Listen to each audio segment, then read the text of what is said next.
Are you tired of tying your boots? Well, come on down to the Foot Gravy Bones locker, where we have Velcromancers that will help you find a really nice pair of Velcro boots. Fresh and buds now. Fresh and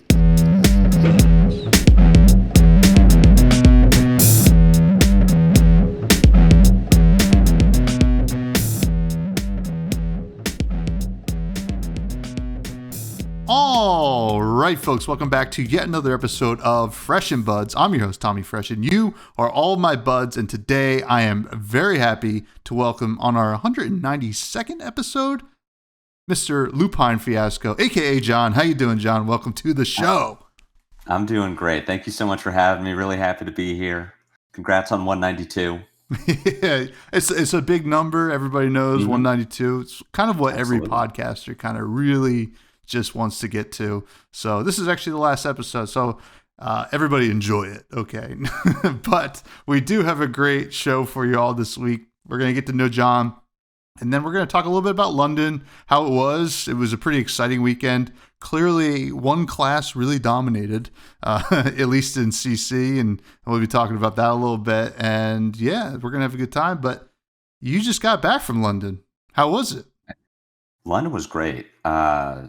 My partner is really just dogging on me because I did not do any touristy things. My first time leaving the country, and I was just spending all day grinding in the Airbnb, in the hotel lobby, at pubs. It's like, well, that's what I'm there for. I'm there to play Flesh and Blood, but it's what I love to do, and I was doing it with friends, so I had a great time. That's awesome. I mean, that was your first time out of the country. That's pretty exciting. Mm-hmm.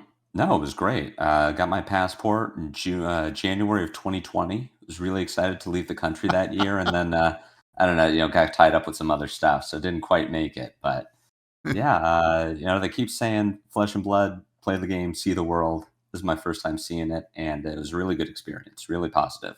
That's awesome. That's awesome. I mean, like it's really hard to actually make time to see stuff when you're going to tournaments, and it's nice if you can, right? Obviously we want people to do that, but like when you're going over there and you want to play games, that's what you're doing. You're playing games, so yeah. I totally get it. Yeah. How did the playing actually go? What were some goals you had going out there? It's a big trip. The playing was medium. My goal for the weekend, so I was playing in the Pro Tour. It was my first time qualifying, which in itself was a great accomplishment. My goal was to day 2 it, and I didn't quite make it there. There were 8 rounds on day 1. Day 2 would have been going 5-3 at least. I went 4-4, good CC performance 3-2, and then draft kind of didn't work out for me. And then the calling the next day and the day after went well. Day 2'd it, and then just didn't quite make it to cash. But overall, outside of objective-based goals, I felt like I learned a lot. My practice really paid off. Implemented some strategies that I thought were good and proved to be good, and that I'm excited to move forward with going to the next events, right? That's what it's all for, is do better next time. Yeah. Well, listen, I mean, qualifying for the Pro Tour, like, you hit the nail on the head. That is such a huge kind of accomplishment, right? I'm still waiting to do it at some point. Maybe this weekend at probably better off the second one after Enigma LLs. But you know what? At one of the Pro Quests I play. But hey, listen, that's awesome. Day 2 and the calling is pretty sweet as well. Thank you. I do want to know, kind of taking a step back, clearly you are a competent Flesh and Blood player. And, you do practice a lot. We do know that. If there's anything we know about Lupine Fiasco, it's public how much you practice. But I want to know, before we get to that, where did your TCG journey begin? My TCG journey began, I want to say, at the age of 6. Whoa. Collecting Pokemon trading cards with my dad. Did not play the game. I could not have told you the rules of Pokemon. I just really loved the video game. I loved the show. And so we collected the first 4 sets, and that set me down the path of at least collecting trading cards. I got started playing it with the Yu-Gi-Oh! TCG, probably around 10 or 11. Could not tell you if I was any good at the game. I know I went to weekly tournaments. I spent money to buy the best decks, in as much as deck building didn't really exist back in 2001. Net decking was not quite there. I have no idea if I was any good or not. Played that for a while. In about high school, got into Magic the Gathering. Got out around college time, and then 15 years later, came back and said, this game seems pretty cool. Let's do that. Played it for a few years, and suddenly Flesh and Blood hit the market. I was a little disenfranchised with Wizards of the Coast at the time. So I said, this looks like a pretty cool alternative. I love the Western art style. This game seems fresh and new. Let's jump into that. Bought a Blitz deck, loved it, and it was sort of set in stone from there. So really been playing Flesh and Blood, love the game, really excited to keep going with it. Not so much a Blitz player anymore, but Classic Construct just hits all the right buttons for me, ticks all the boxes. Yeah, CC is just awesome. Although I guess there is some plans to revamp Blitz in a way. At least that was mentioned over the weekend. I wonder what that's going to entail, but we can only speculate at this point. But it's interesting to me that you mentioned Yu-Gi-Oh! And you couldn't tell me if you're good at the game, but you were going to the weekly tournaments. Do you remember doing well at those weekly tournaments? That's what I'm saying. I don't. I don't know if I did well. I don't know if I did poorly. And I've asked my dad. He doesn't remember. He was the one driving me. But yeah, I don't know if I was winning or losing, or I have no memory of how good I was at Yu-Gi-Oh! Yeah, okay. I guess that actually makes sense. Like, if I think back at, like, Little League and stuff like that, I don't remember doing well or, like, winning games. I do remember a few brutal losses, though. Those always stick in the head, right? Of course. But now, you became disenfranchised with Magic. This is something that we hear all the time, right?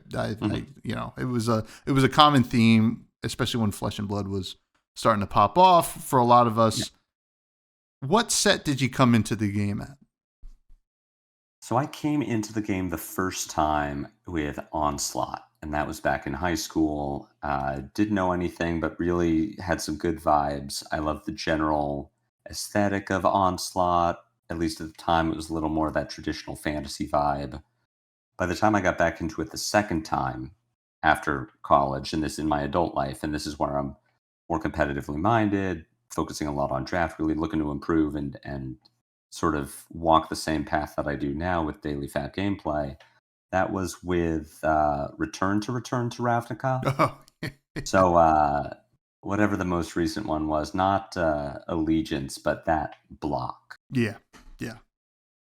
And, it's kind of interesting you mentioned the kind of classic fantasy stuff, which we do have a pretty solid base in Flesh and Blood. Yeah. And, I guess if you don't really include some of the metrics, I guess. But hey, listen, that's beaten to the ground by me specifically. But what fab set did you get into? Flesh and Blood. Fab set, the first one was, I think Everfest would be my entry point, and that's when I got in really with Blitz. Didn't even want to touch Classic Construct at the time because I was coming from Magic and Limited specifically. I just thought really well in terms of 40 card formats. Didn't really want to touch sideboarding at all. So it was Uprising, and with Fi is where I started getting into Classic Constructed more generally and saying, oh, you know what? This is fun. This isn't super overwhelming. I can really conceive of how this game works. So Uprising in kind of June 22 is where I like to tell people that I really got into the game for the first time.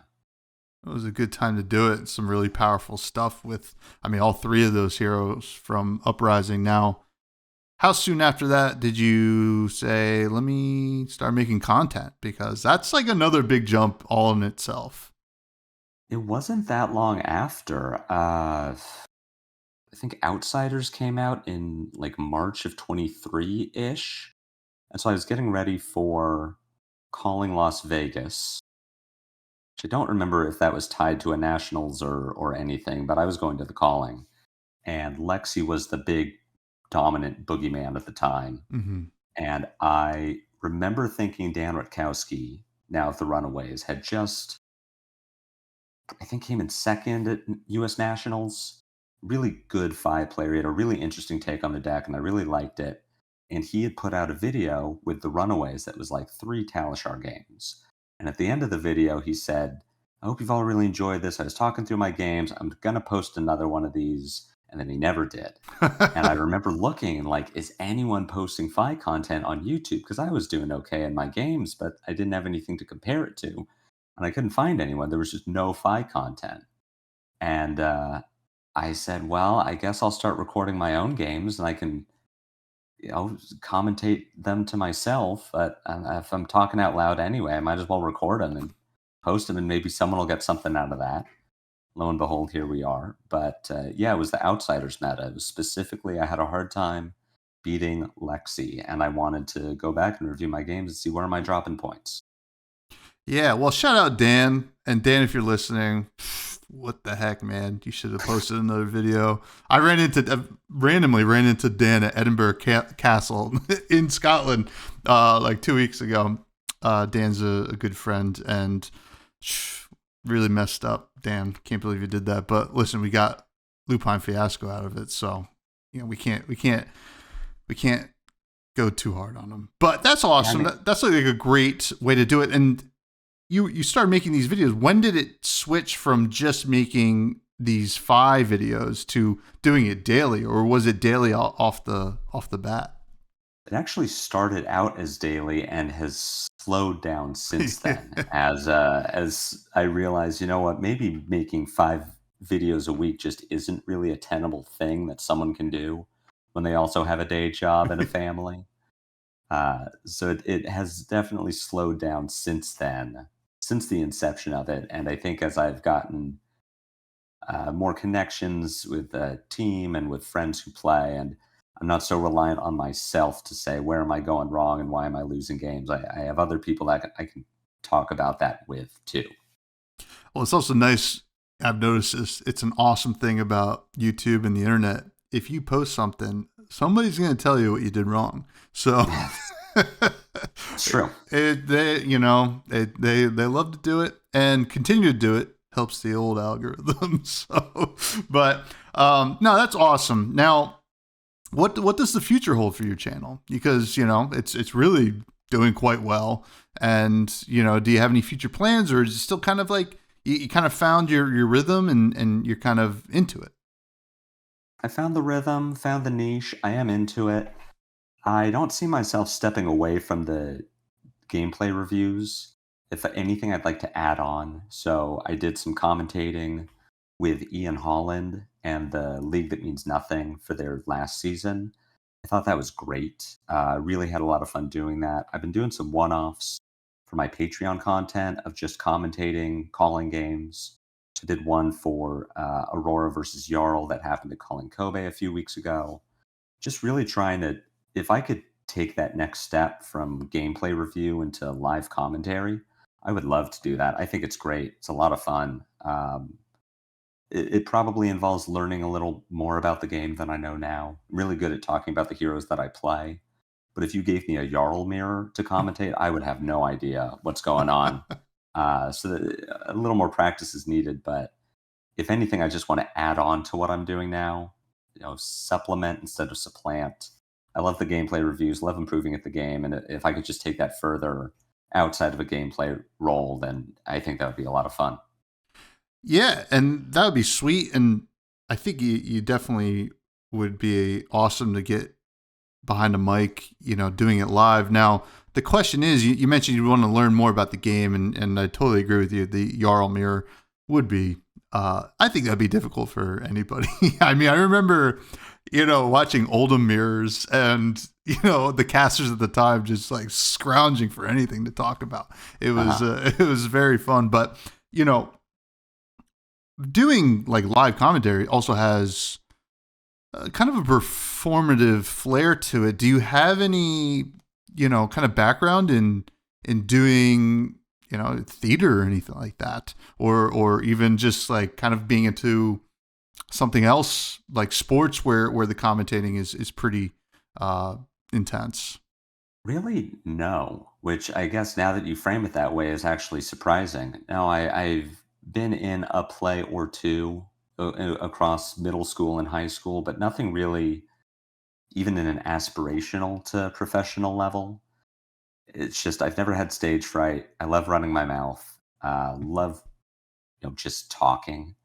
And I know the commentary is not quite just don't stop talking ever. There is a performative aspect to it. There is a back and forth between your co-caster, and at some point you do have to actually impart knowledge. You can't just constantly react over the top. Yeah. But that's what the practice is for, right? No, I just think it sounds like a lot of fun. It seems like a natural next step from what I'm doing here with the daily Fab gameplay. It's just something that the more commentary I watch, the more I think, well, I could do that.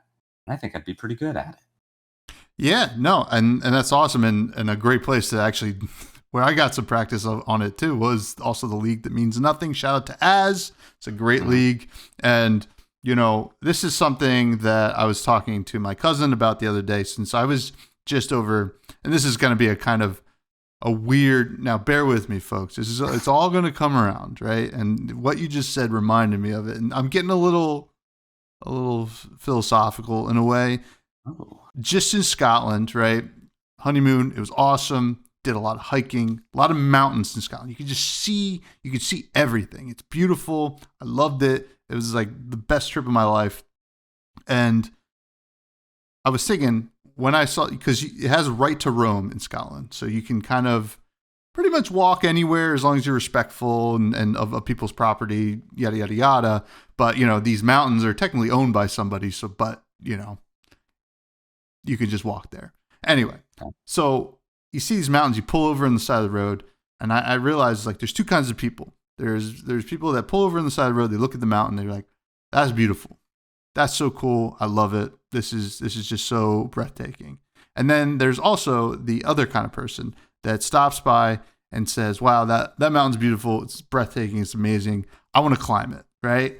And I realize that's the kind of person I am. Physically, like literally, I want to climb it, and I would walk up these mountains, but also figuratively as well. And what you described there is pretty cool. You're watching commentaries, like, oh, I could do that. I want to do that. That's like the climbing the mountain. This is all a little bit of a wild tie-in, but it's just something that's been on my mind. I feel like content creators are the mountain climbers, and I think it's so cool. No, you're right. That was a circuitous way to get to this point, but it was a really good point, and I'm glad that you shared the story, because also now I want to go to Scotland too. No, I don't think content creation, at least not at our level, at least of doing it consistently. You don't get to episode 192 of doing a show because you thought, well, that seems fun, and then you realize that you don't like it that much. There's a lot of that, and I know people make jokes about podcasters, especially. Mm-hmm. It's like every white guy in their mid-30s has bought a Yeti mic. Mm-hmm. Maybe they don't all own them anymore, but you get people who want to make a podcast. They go out, they do an episode, they do sound editing, and realize that it's hard, and they stop. And then you have people like you and me who make the episode, make the show, and say, well, that was fun. How can I make it better? How do I keep doing it? And content creators are that rare breed where, you don't focus on how hard it is. You focus on the end product, and you focus on how fun it was making it.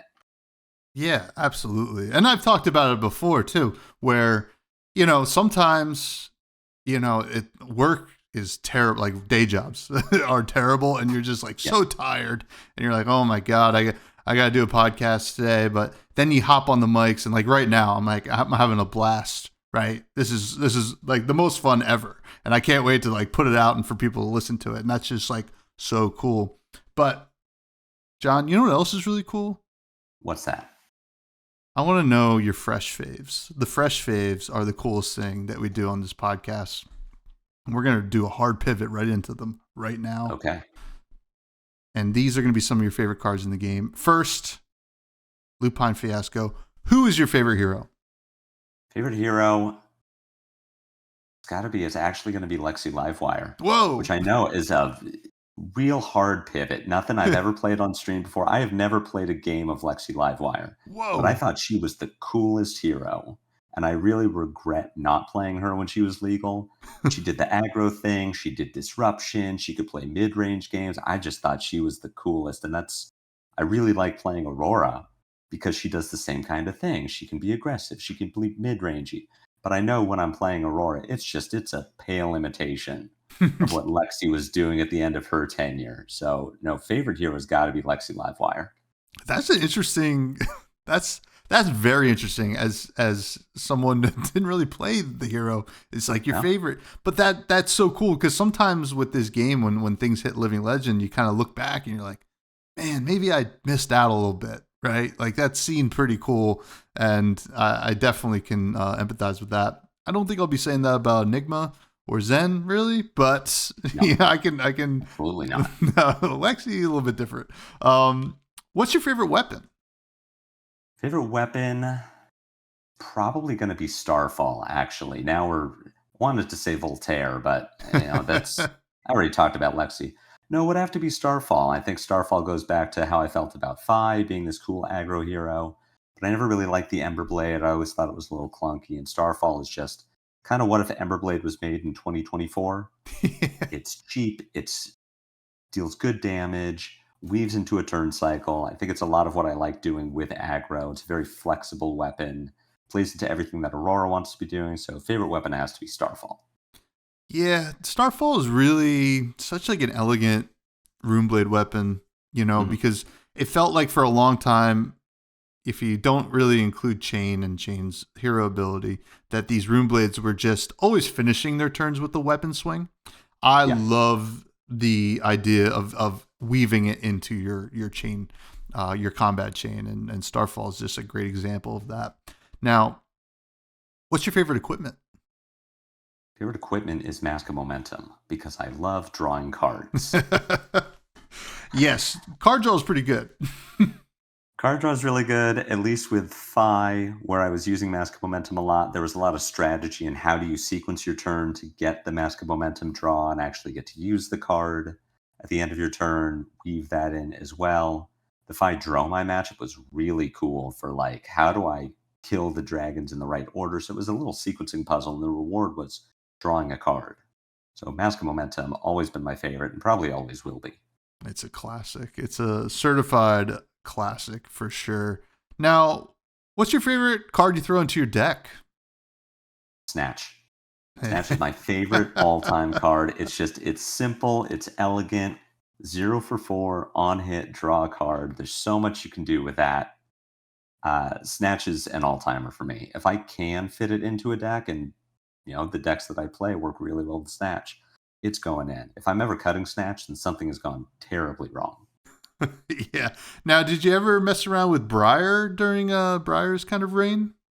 Briar's the other hero with Lexi that I really wish I had given her a shot. I was so fixated on Fi at the time that I never wanted to get into Briar. Briar also had the problem where she just, by the time I got into the game, she was over 900 LL points. Yeah.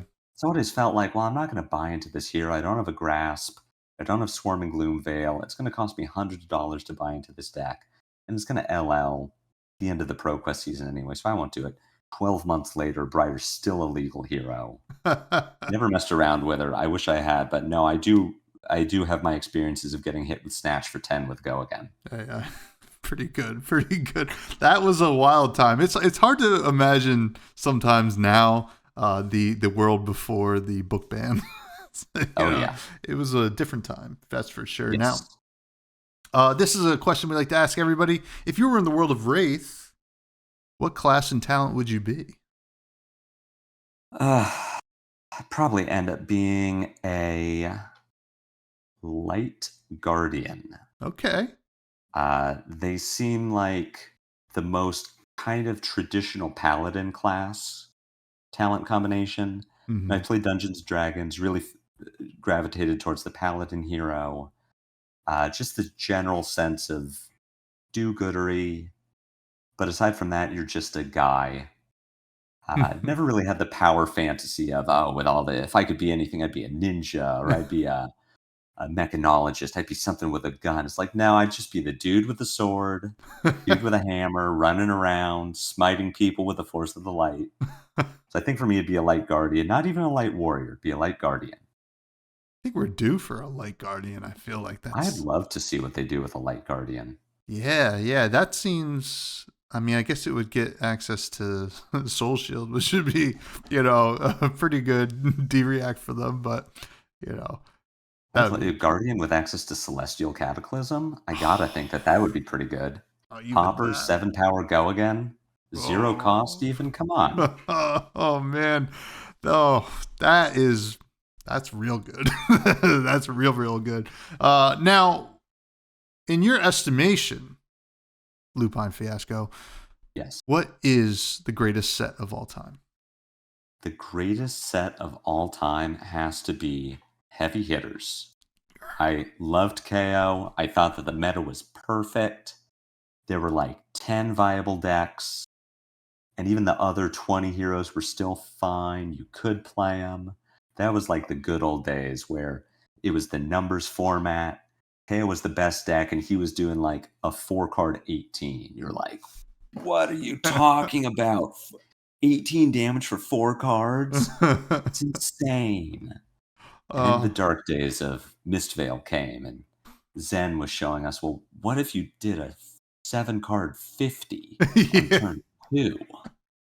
Yeah. Heavy Hitters was like the last good set until Mistvale threw everything off. And I think Rosetta's great. The Hunted meta is pretty good, but Mistvale has just sort of tainted everything. So Heavy Hitters for me would be the culmination of everything that Flesh and Blood was, and hopefully can be again after all of these dumb heroes rotate. Well, it's kind of funny. It reminds me of, for the American listeners out there, some American history. Heavy Hitters was the Roaring 20s, and then Misfail was the Great Depression. Oh, I felt a Great Depression. Yeah. It was, Heavy Hitters was awesome. I love that answer. It's definitely up there for me, at least on the constructed side of things. Not necessarily on the limited side, but constructed. I mean, that was the best meta. And I've said it many times on this podcast. Anytime you can, like, hatchets were viable, I feel like that's the best thing we could be doing in this game. And some people disagree. Some people thought it was boring, but whatever. I'll tell you what's not boring, John, is what? Pro Tour London just happened. And yes. It's no doubt that Illusionists dominated another Pro Tour. I'm shocked. Yeah. It's like the Clash is pretty good or something like that. Enigma took down both the Calling and the Pro Tour. Got to give a shout out to Pablo Pintor, the first 2-time winner of a Pro Tour. It's pretty awesome. Couldn't happen to a better guy.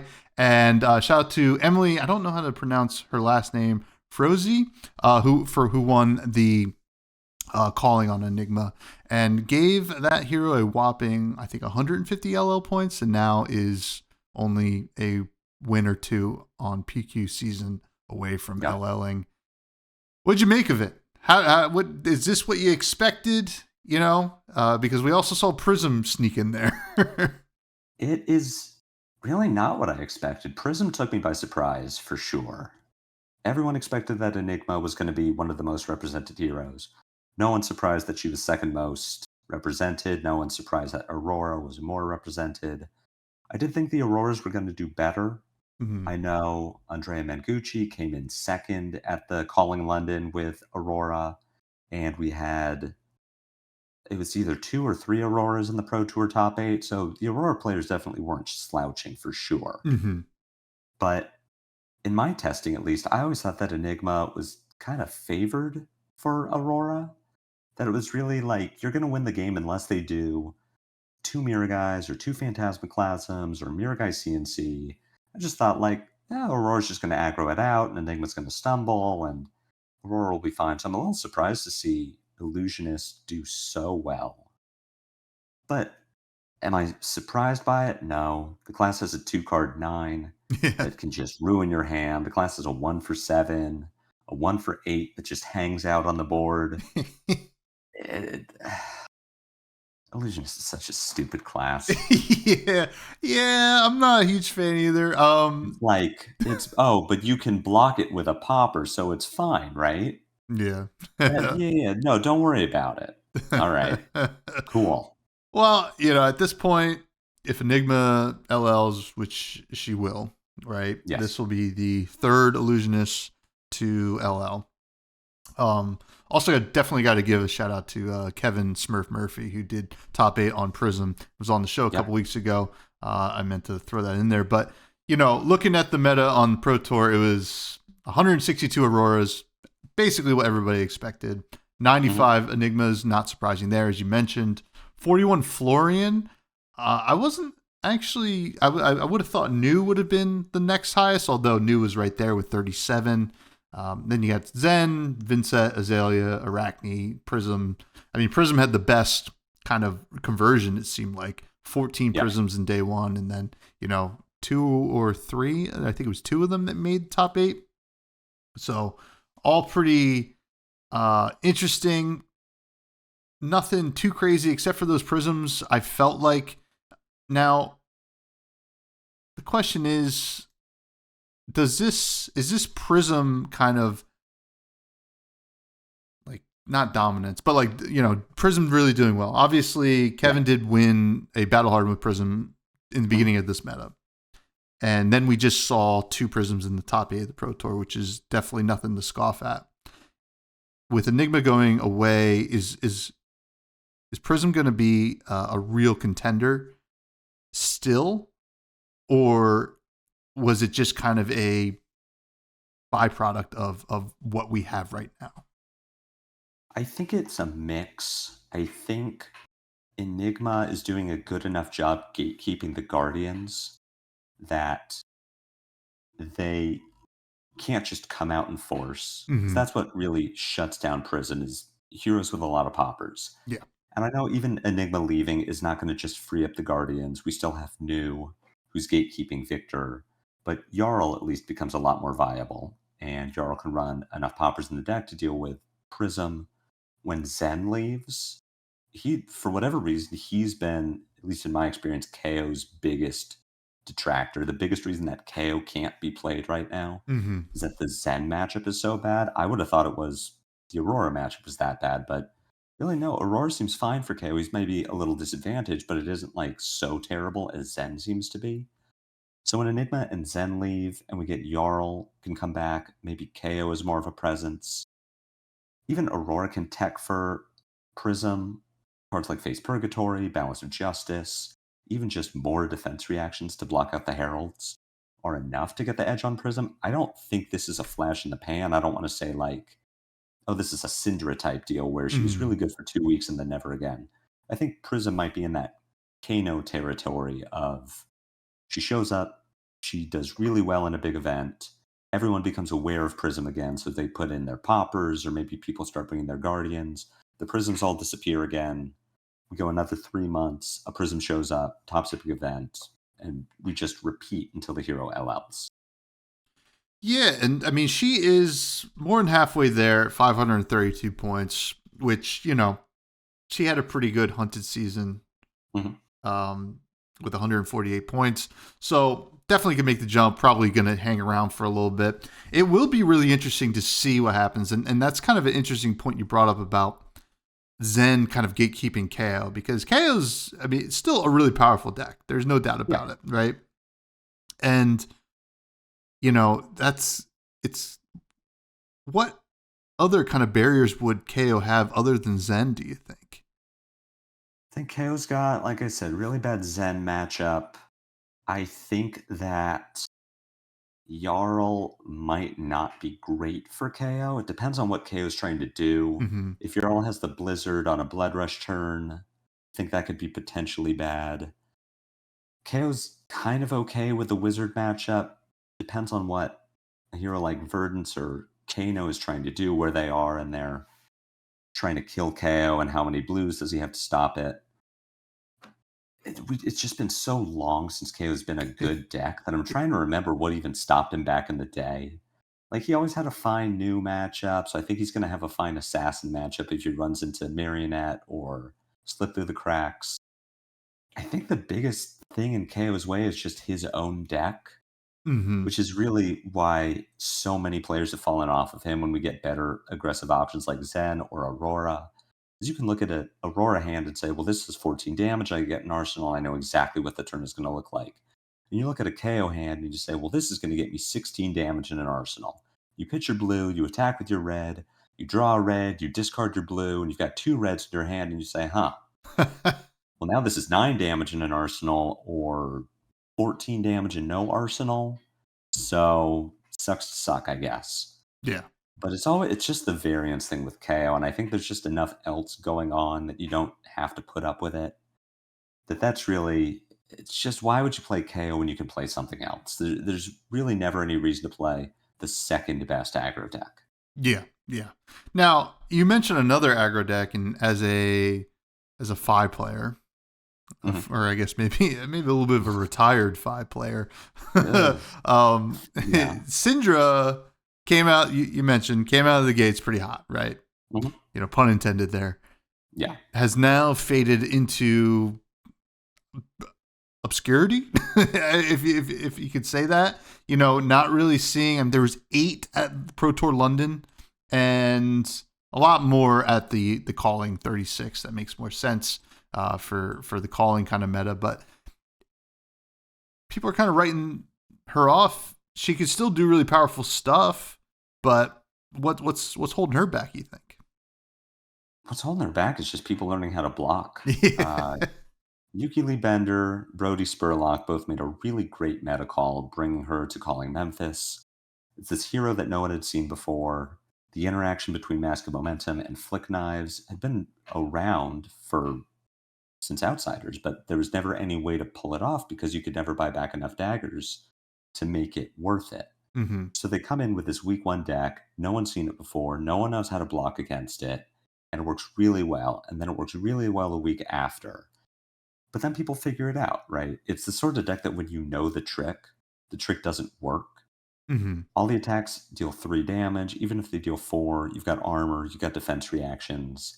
It's like, well, if Cinder shows up with a 4-card turn, will you block on chain links 3 and 4? And that's the whole thing. Or she shows up with 5 cards, maybe you give her the draw, but you can play around it. I think that she's the sort of deck that once you know what she's trying to do, it just loses too much power to really keep up with it. And we are in a meta now with Aurora being so popular that the best decks that aren't Aurora just block for 4.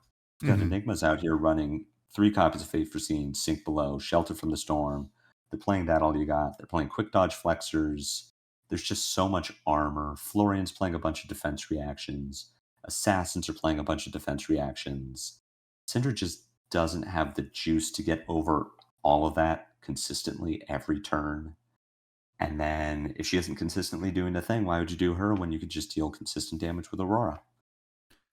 Yeah, I mean, it makes sense, and Aurora really does have the legs. Obviously, didn't convert the wins over the weekend, but certainly had a great showing in the top 8s, Yeah. and could easily have done it. I mean, we saw even a couple weeks ago the Aurora beat the Enigma at the Calling Sao Paulo, Yeah. and it's not out of the realm of possibility for this premier aggro deck to continue to perform, and I'm sure we'll see in PQ season a lot of Aurora doing really well. Now, the counter there is now Enigma leaves probably the first weekend. Jarl seems a lot better, right? And Jarl seems pretty favored into Aurora from what I can tell.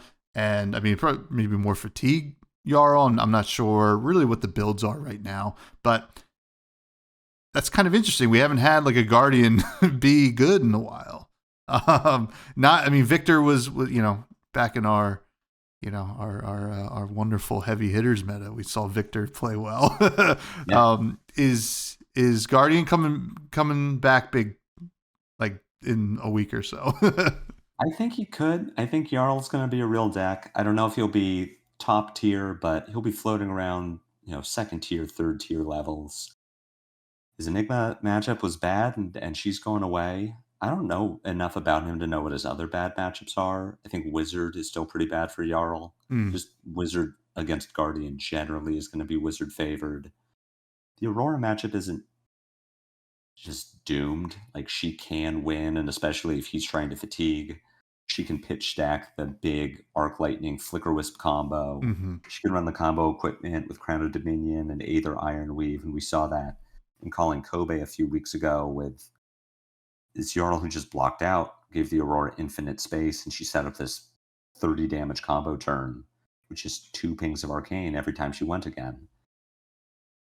But the fact that the Guardian players will have something to do after Enigma leaves is going to be really nice for all of them. I've got some buddies who've just been waiting for this moment. I think the biggest thing that Guardian has going for it, well, I guess they have 2 big things. The first is that with Enigma leaving, New becomes a lot better.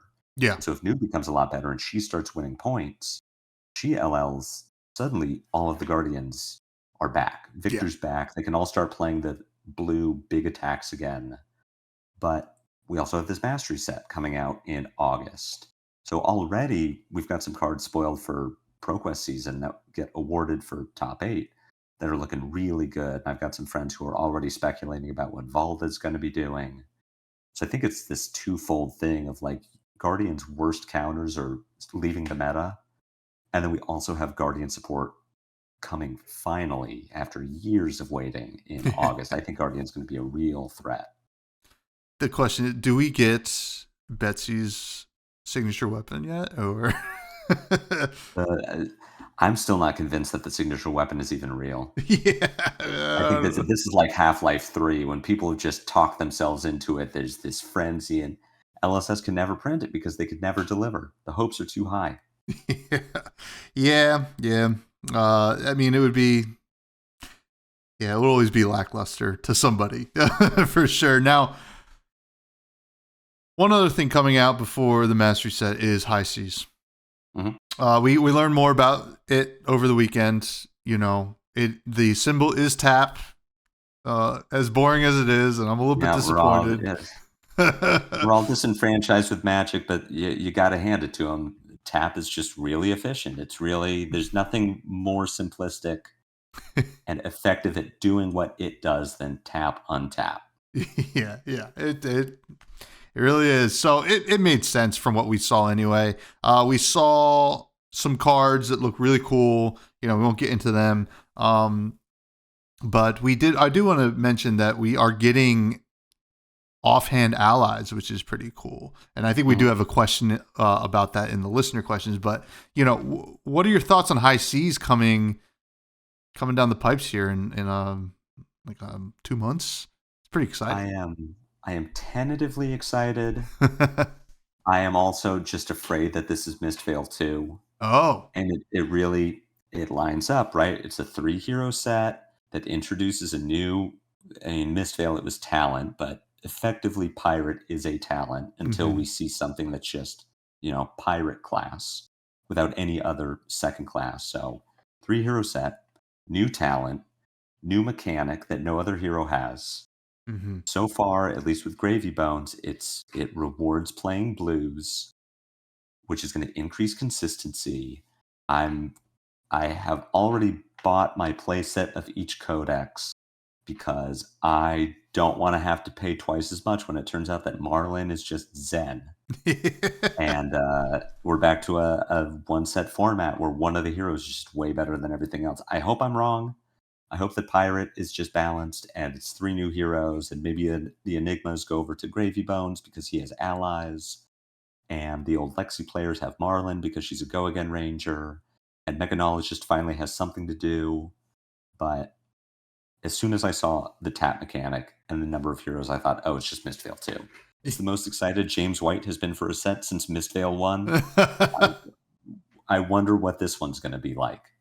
Yeah, this is kind of interesting. I mean, you're the first person who's ever, I've heard express this kind of like tentative concern, but it makes sense, the way you frame it. And I wonder, I can't imagine Gravy Bones. I mean, maybe Gravy Bones will be good, but it's the card pool. Is it going to be big enough for him? Eventually I'm sure they'll just print like 5 necromancers in a row after it to like support it. But it should be interesting. The allies seem a little bit more balanced than what we've seen in the past, I hope. At least in the way you deal with them. And then Marlin can be a little scary, right? You know, New Horizons being a thing and kind of the ability to kind of cycle through stuff is pretty exciting for those old Lexi players. But also it's seeming like she's going to have 2 different kinds of builds. Definitely go tall and then like go wide, and hopefully they're both good. Like, you don't want these heroes to be bad, but like not too good, right? Like, I like the prospect of a ranger that could go either way, right? Like when you flip it at before you start sideboarding, you're like, is this aggro Marlin or is this, you know, go tall mid range Marlin? I'm hoping it's more like that. Puffin, you know, it'll be nice to see. I'm guessing a mechanologist that doesn't care about boost. That's pretty fun. It's going to be really interesting, and I hope it's not misspelled too, because I want to be excited for the set because it's pirates. So it should be interesting, but we do have some listener questions, and I did mention one already. Capolo comes in, our dear friend Capolo. We got an offhand parrot. Should we get an offhand monkey? A la Ragavan. I am not going to yuck anyone's yum. If they give us an offhand monkey, if it's for a class that I want to play, I'll play the offhand monkey. I got no problem with an offhand monkey.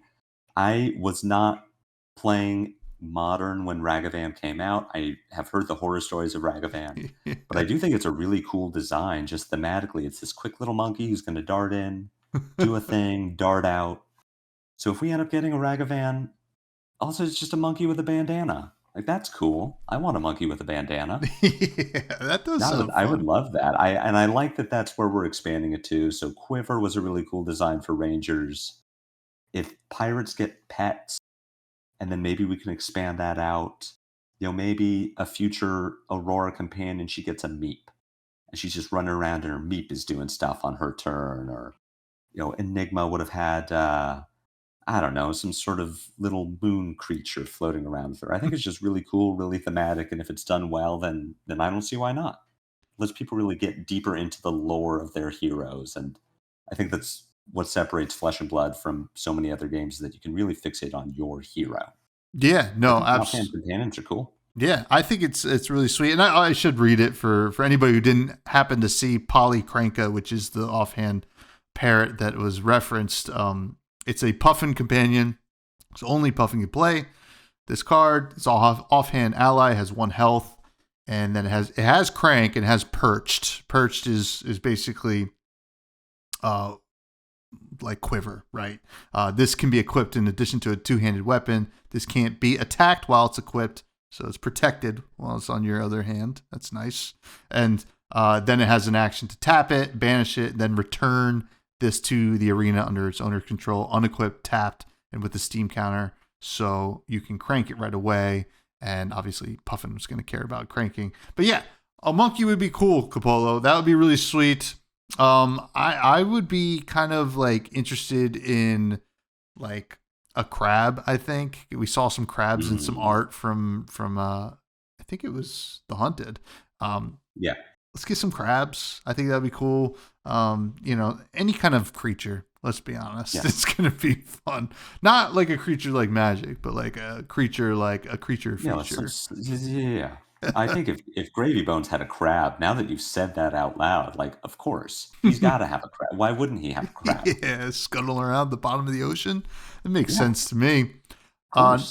Next question comes from William Knuckles from the Table Pit, who asks, which streamers do you watch?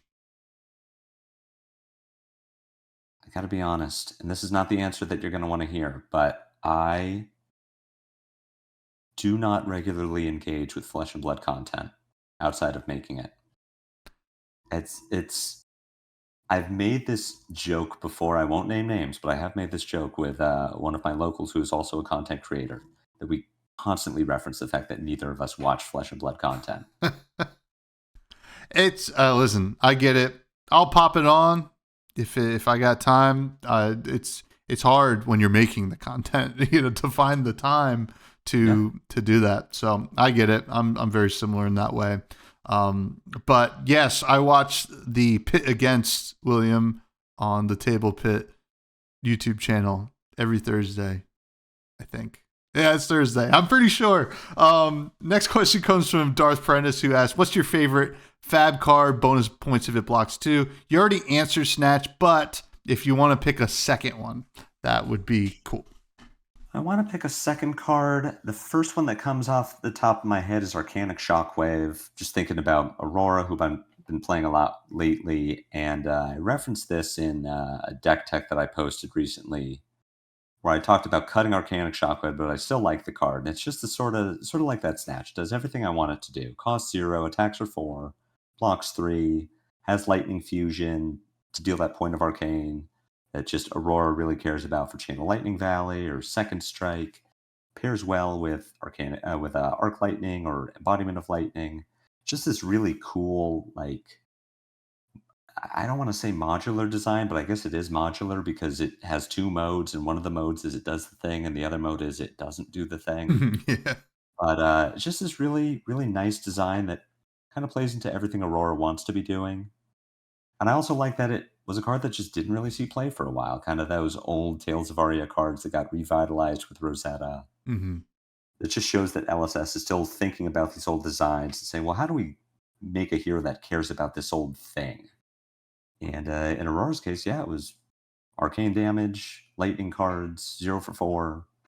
So I thought it was really cool. So Arcanic Shockwave is up there for me as one of my favorite cards, especially for doing the thing I like to do.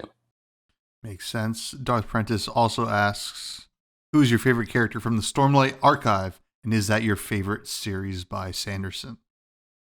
Stormlight Archive is my favorite series by Sanderson. My favorite character is Adolin Kholin. He is just a golden retriever in human form. And he's sort of my favorite thing about Adolin is that if you've just started reading the series and I say that Adolin is my favorite character, you'll say, what is wrong with you? That guy's a dick.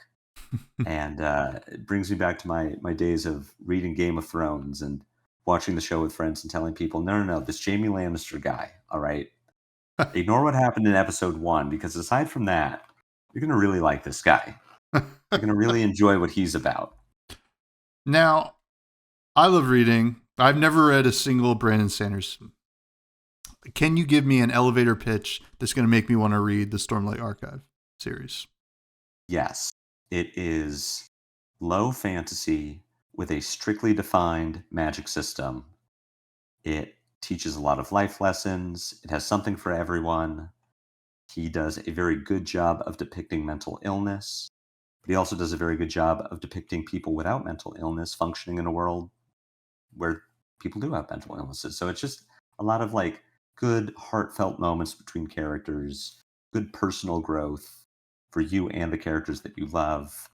And everyone has superpowers. So, that's a really cool aspect of it too. But at least compared to something like Harry Potter, the best thing about the magic system is when something weird happens, you know that it's happening for a reason, and you're going to find out why later. It always bothered me when something magical would happen, and it's because they wanted it to. It's the power of love. It's what are you talking about? I understand that. I'll have to check it out. I'm reading a lot of books this year, so that is next. I'm reading a book called The Bone Ships right now, kind of a fantasy, not pirates, but seafaring tale. Okay. I think R.J. Barker, and I guess this is a series, but I just picked up the first one. I was like, I'm kind of going to get excited for high seas, and this seemed like a good way to do it. So far, so good. Halfway through the book. Okay. Check it out, folks. Unless I finished the book and it's terrible, but they made 2 more books. I'm thinking at least the first one was good. I had a series that I was really excited about, posted on Blue Sky, said the Books of Babel. You got to read the Books of Babel. just finished the first 3. It was so good. I'm sure the 4th one is going to live up to it. And Oh, it did not. jeez. Not Well, not enough for me to not recommend the series. Still a great series, but just know that you're gonna finish the 3rd book. You're gonna want to read the 4th one, and I think you should. But just know that it is a steep drop off in quality. that's always a shame, but that does sound cool. I'll have to check that out. Next question comes from Sigma. Which high seas hero are you excited for, and will you daily them?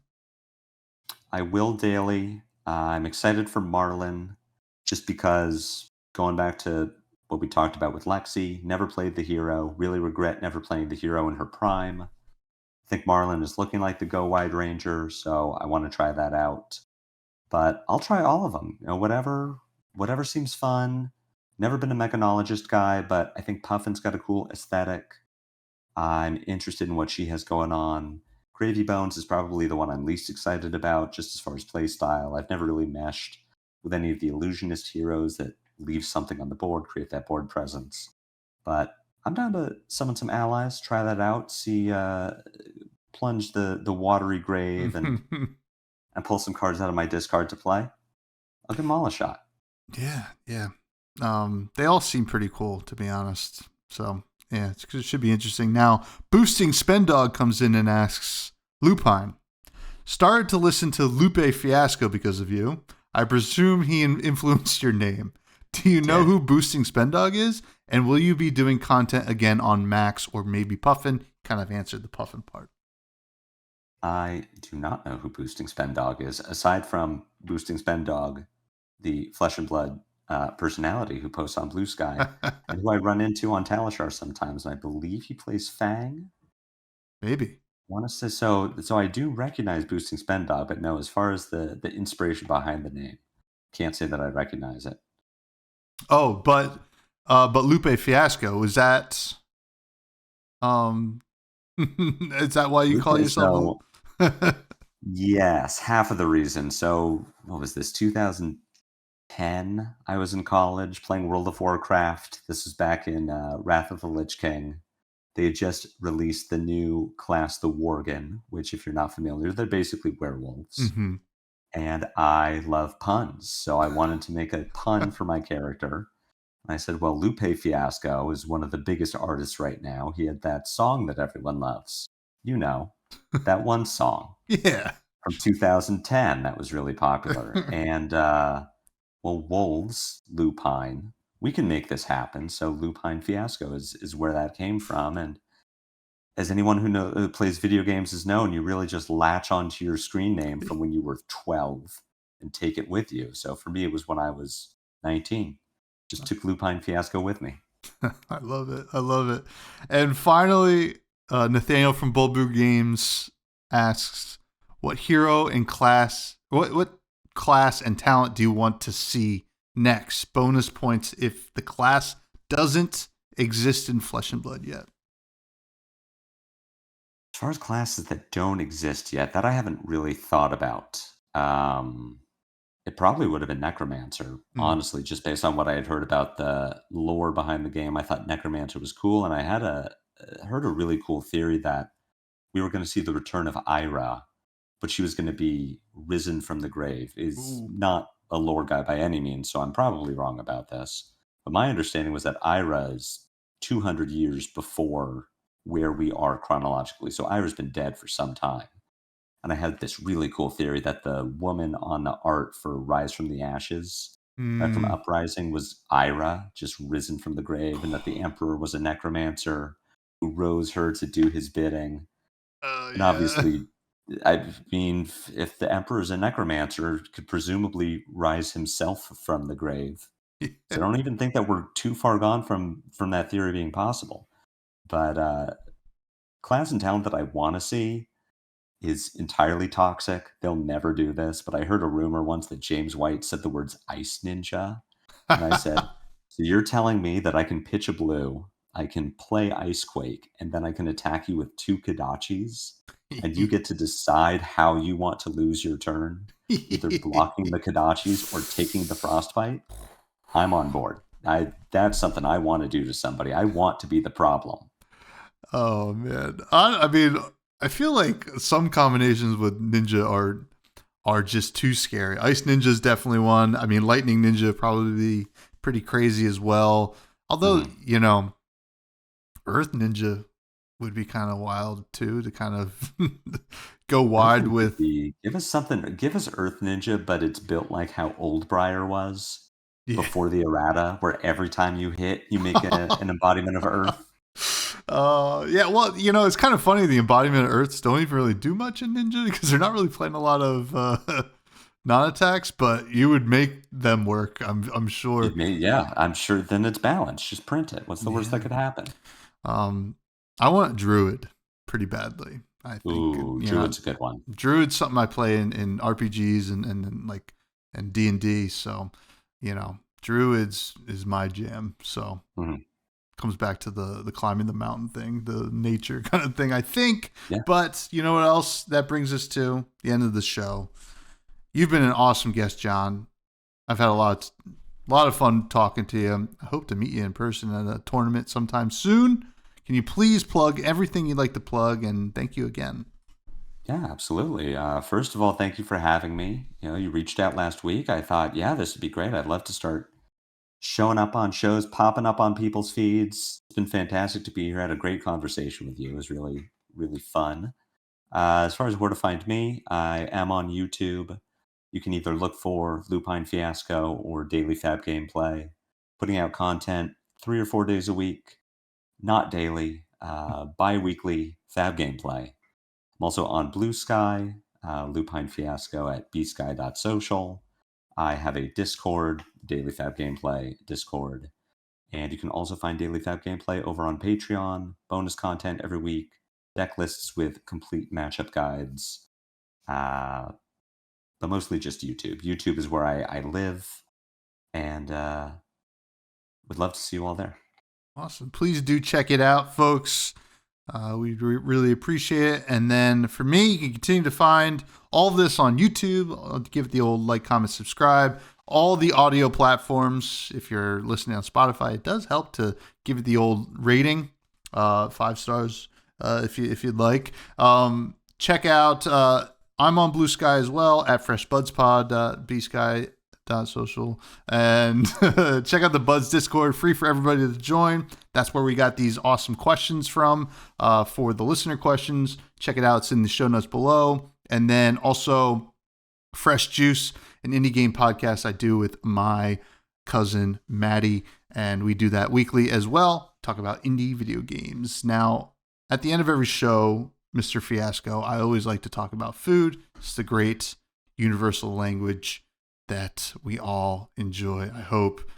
What's some food you want to talk about or feature or you're craving? However you want to answer this.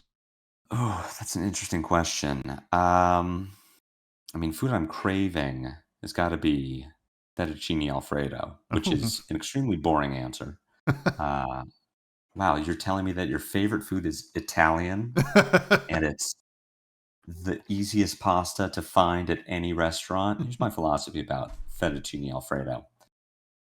It is incredibly easy to make good fettuccine alfredo. It is incredibly difficult to make great fettuccine alfredo. So if Okay. I'm going to a new restaurant and they have fettuccine alfredo, it is what I'm ordering and it's what I'm judging them on. Because if they make a great fettuccine alfredo, then I know that this restaurant is worth returning to. Everything's going to be fantastic. And if it's just good, then no, we probably don't need to come back here. That is a great test, I would say. I do the same with pizza joints. I get pepperoni, just a Mhm. pepperoni pie. I could get plain, but pepperoni pie, right? Pizza's always good, just like fettuccine alfredo. Pretty much Yeah. always good. I've had some bad pizza, but I still ate it. So what are you gonna do? And a good pepperoni slice can like really, you can judge the rest of their pizza. You know they're doing it right because it can be easy to like make it too oily or whatever. But yeah, Yeah. fettuccine alfredo. I haven't had that in years. Funny enough, because I'm more of a red sauce guy. But I you're get making that. me want fettuccine alfredo right now. Here's what I'll recommend. Grab yourself a plate of fettuccine alfredo, crack open a Brandon Sanderson book, maybe Okay. the Stormlight Archive, maybe something else, and have yourself a good time. Oh, that sounds great. That sounds great. And unfortunately, with all that fettuccine Alfredo talk, it's time to say goodbye, and we don't have time to have Charmer on, but I'm sure we'll get to him next time. Thank you all. Thank you, John. Please, everybody, stay fresh.